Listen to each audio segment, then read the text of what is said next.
14తో చూద్దాం. దానికంటే మించి ఒకప్పుడు మన హైదరాబాద్ సినిమాస్ ఉండేవి. ఆ కల్చర్ని అక్కడ ఉన్నటువంటి ఆ పీపుల్ని రిప్రజెంట్ చేసేలా కొంతమందిని దీనిలో కనబడుతుంది. సో అట్లాంటి అట్మాస్ఫియర్ ఏమైనా తీసుకున్నారు హైదరాబాద్ సినిమా కల్చర్ అనేది ఒకప్పుడు ఉండేది దక్కన్ సినిమాస్.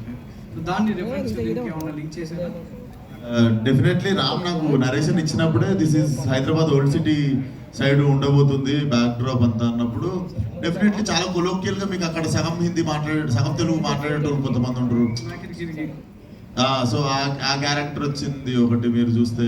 సో నాకు తెలిసి ఫలక్నామా తర్వాత మళ్ళీ ప్రాపర్ ఓల్డ్ సిటీ సైడ్ సినిమాకి మళ్ళీ నేటివిటీకి వెళ్ళింది లైలాతో.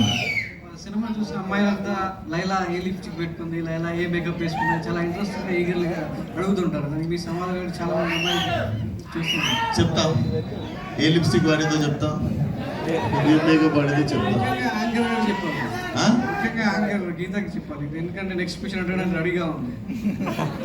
క్వశ్చన్ అడగడానికి కాదండి, ఆపడానికి రెడీగా ఉన్నాను నేను. సాంగ్లో మీరు ఏమైనా చెప్పాలనుకుంటే నా అందరూ చెప్తున్నారు కదా, మీరు మీకు ఎలా చెప్పాలి అంతే.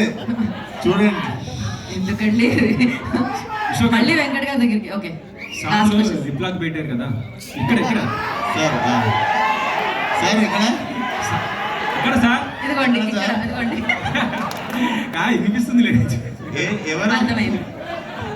వెంకట్ చెప్పండి సార్. సిచ్యువేషన్ డిమాండ్ చేసిందా లిప్ లాక్ కి? డైరెక్టర్స్ కొరియోగ్రాఫర్స్ మాకు ఇట్లాంటివన్నీ పెట్టకండి. రేపు మాకు పెళ్లి కావాల్సిన వాళ్ళు అంటే వినరు. ఈయన